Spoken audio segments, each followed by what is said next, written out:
Hi guys, Matt Wheeler, Seth Kenny here from Qualified Meetings. Following up to the webinar we did yesterday with David Delaney, we thought it'd be a good idea to address one of the topics that came up as a question. That question was really regarding the persona and vertical-based messaging, and is it really necessary to focus on both the persona and the vertical? And Seth and I thought it'd be good to address that question a little bit more in more detail, because for me, specifically, while I was at Forescout Technologies, Forescout was very good at looking at the personas and the verticals and then understanding the messaging that really pertained to each one of those.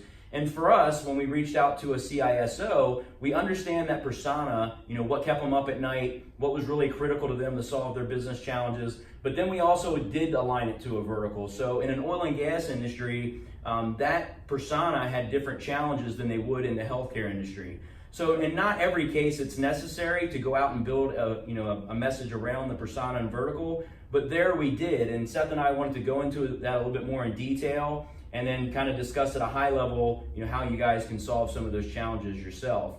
So Seth, where do you think we should start off today with this? Yeah, so I think it's got to start with where you're approaching the market today.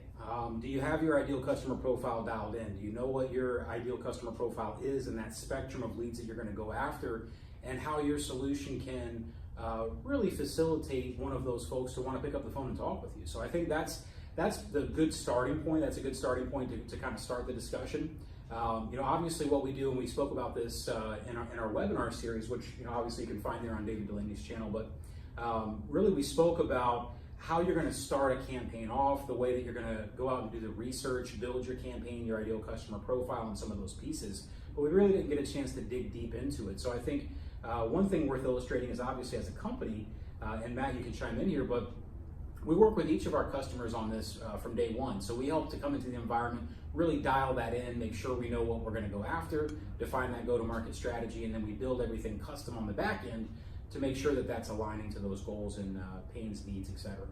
Yeah, based on the current clients that we have, in a lot of cases, they don't have to do both. So if you have a specific problem that you're solving for an organization and it applies to a persona, and as you go into these different verticals, the challenge or problem doesn't change, then it's really not necessary to go out and build an email template or a message around that vertical necessarily. But I would still say that it helps if you could mention in the email that, hey, we do work within oil and gas, healthcare, government, whatever you may be trying to reach out to, and then being specific about, hey, we've helped other organizations for oil and gas. If you're reaching out to World Fuel or another organization, talk about how you're doing business with Exxon. If you don't have if you're not established enough yet to where you have a big list of these customers, come in and be very generic about the fact that you solve problems for people in their industry, and here's why you solve those problems. So I think that's one of the key things too, is that not everybody has the same kind of vertical and persona-based need. No, that's true, and I think that illustrates a great point. Just picking on a specific client, but really their value is going to be more tool-based. Let's say they've got a target that says, hey, anybody who's using SAP or Salesforce, they could use what we do. Well, then at that point it's industry agnostic. You don't have to be industry specific. You can just go out to that target ideal customer profile, again tying it back to that, and really bring up the pain points around using that tool and whatever the case may be that you have from that specific solution that you're trying to solve. So it's not just a cookie cutter, one size fits all approach. My advice would be use all of it. Try to do some industry testing, do some persona-based testing, and then do some tool-based testing and find out what actually works for you and your environment. Yeah, one of the big things that we try to challenge the reps with here is to actually go and have these conversations at a level where you're not talking about products, right? So if you're going in and it's like, hey, I got the big trunk on the car, I got the 20-inch wheels, my windows are tinted, it's the same message that every vendor out there is trying to deliver. If you can call and have a conversation with a C-level person, if that's your target, or if it's mid-level, low-level, whatever it may be, and really spend time focusing on them and their challenges. And it's not just as it relates to your product or service specifically, but understanding really what the problems that they're solving for their organization are, what are their career goals, how do they move forward within the organization, and how are you part of that ecosystem or that solution sale or solution development process. Really, when you get to that level of engagement with somebody, the outcome is much different than when you come in and just become another vendor that wants to throw bullet points at them. Everybody, think we lose the human side of the outbound element where we're calling out and we're just reaching out to these names on a list. And it really is, there's a person on the other end that you're taking some time away from, doing their job and making those impacts.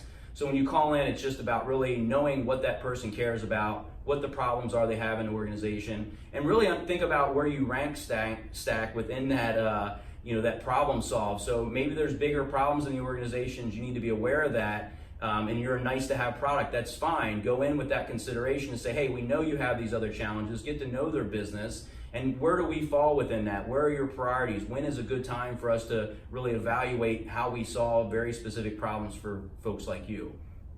Exactly. Very good point.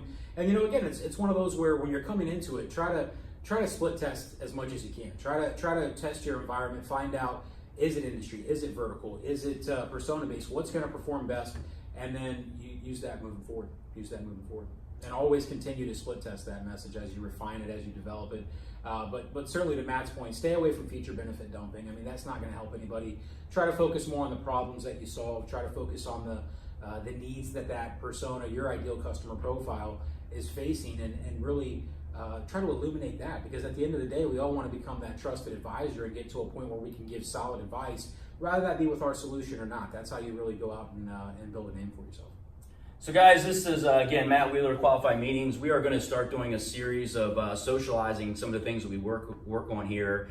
We haven't done a lot of that in the past, and that's been intentional because we're a 3-year-old startup that's really been grinding it out. The company was built by SDRs, for SDRs, and at the end of the day, we're here to support SDRs, SDR managers. We're here to help educate VPs of sales, leaders in marketing, to help them understand how important it is that SDRs are successful within these programs. Personally been in too many companies where I came in 2 years after the company had to completely just shut the programs down because they didn't see the value and what was trying to be built from the sales development angle. So it's up to us to come in and try to help promote that success and really put together more systematic and process-defined ways of being successful with these programs, making sure there's clear reporting and 100% transparency.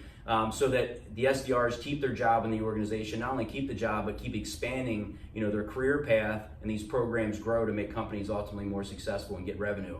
So appreciate your time here today on the video, and we look forward to doing more of these. Thanks, guys.